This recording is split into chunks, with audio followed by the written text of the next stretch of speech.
सर्वप्रथम आज संत शिरोमणी गुरु रविदास जी 649वी जयंती साजरी करण्यात येत आहे। त्याकरिता आम्ही सर्व संत गुरु महापुरुषांना सर्वप्रथम मी वंदन करतो, नमन करतो। आणि इथं नवयुवक रविदास सेवा मंडळ यांच्यातर्फे हा रविदास जयंतीचा कार्यक्रम आयोजित करण्यात आलेला आहे। त्याप्रमाणे आज जे कार्यक्रम होत आहे ते सकाळी 7 ते 9 ते संत गुरु रविदास यांना माल्यार्पण करण्यात आलं आणि सकाळी 9 ते दुपारी 2 पर्यंत विद्यार्थ्यांची चित्रकला, हस्ताक्षर, निबंध, भाषण अशी स्पर्धा करण्यात आली आणि सकाळी 11 ते दुपारी 3 वाजेपर्यंत मोफत आरोग्य शिबिर, रक्तदान, नेत्र, दंत, त्वचा तपासणी करण्यात आली। दुपारी 3 च्या नंतर क्रीडा व मनोरंजन उपक्रम दुपारी 4 वाजतापासून बक्षीस वितरण करण्यात आले। बरोबर आहे। आणि सायंकाळी 5 ते 6:30 पर्यंत सांस्कृतिक मंच कार्यक्रम हा सुरू करण्यात येत आहे आणि सायंकाळी 7 वाजतापासून ते नंतर होईल आता महाप्रसाद कार्यक्रम। पण पहिलं आम्ही जे काही आपले संघटनमध्ये लोक आहे आणि संत गुरु महापुरुषाचे जे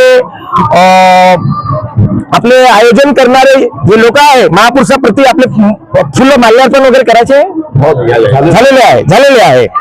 तर मी रामकुमार गोनेकर या संत गुरु रविदास जयंती तर्फे मी सर्वांच्या शुभकामना व्यक्त करतो आणि या संत गुरु रविदासांचे जे पथ आहे, रस्ता आहे, याच्यावर चालून आम्ही समाजामध्ये काही बदल करू। फुले शाहू आंबेडकर हे जो विचारधारा आहे, हेच विचारधारा तथागत गौतम बुद्ध चे विचार आहे, हे संत गुरु आमचे संत शिरोमणी रविदासजी महाराज आणि कबीरजी आणि कबीरचे गुरु गोविंद सिंह हे समकालीन होते। हे एकामेकांचे विचार आपले व्यक्त करत होते आणि समाजामध्ये समाज कसा घडवायचा फक्त समाज मोचीचंच काम नाही करत होते आमचे संत गुरु रविदासजी।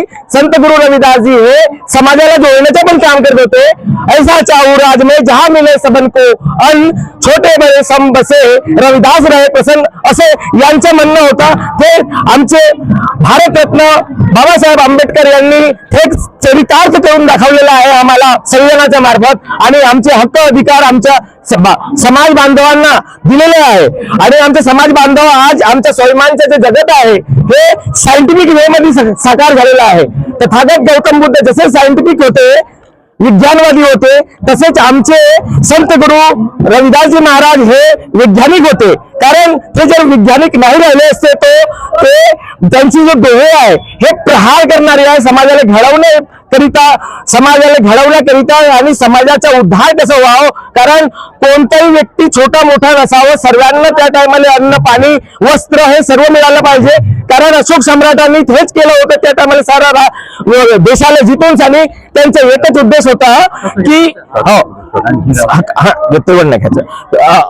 ते तेवढ्या करत म्हणजे जे आजच्या काळामध्ये जे आम्ही संत रविदास जे घडवत आहोत हे आपले डॉक्टर बाबासाहेब आंबेडकरांना श्रेय जातो। कारण एक महापुरुषाची माहिती देण्यात आली आणि प्रथम संत शिरोमणी गुरु रविदास जयंती त्याने 655वी बाबासाहेबांनी त्याने पहिली दिल्लीमध्ये बनवली आणि यानंतर प्रत्येक घरोघरी रविदास जयंती मानण्यात आली आणि सर्व समाज बहुजन हिताय, बहुजन सुखाय, सर्वजन सुखाय हे उद्देश त्यांच्या संत शिरोमणी रविदास महाराजचा होतं आणि हेच करता करता आपला आज सर्वांचा भलं होत आहे आणि कर भला तो हो भला याच माध्यमातून जो त्यांचे दोहे होते ते दोह्यामध्ये थोडासा सांगायची इच्छा करतो, नंतर करू आपण।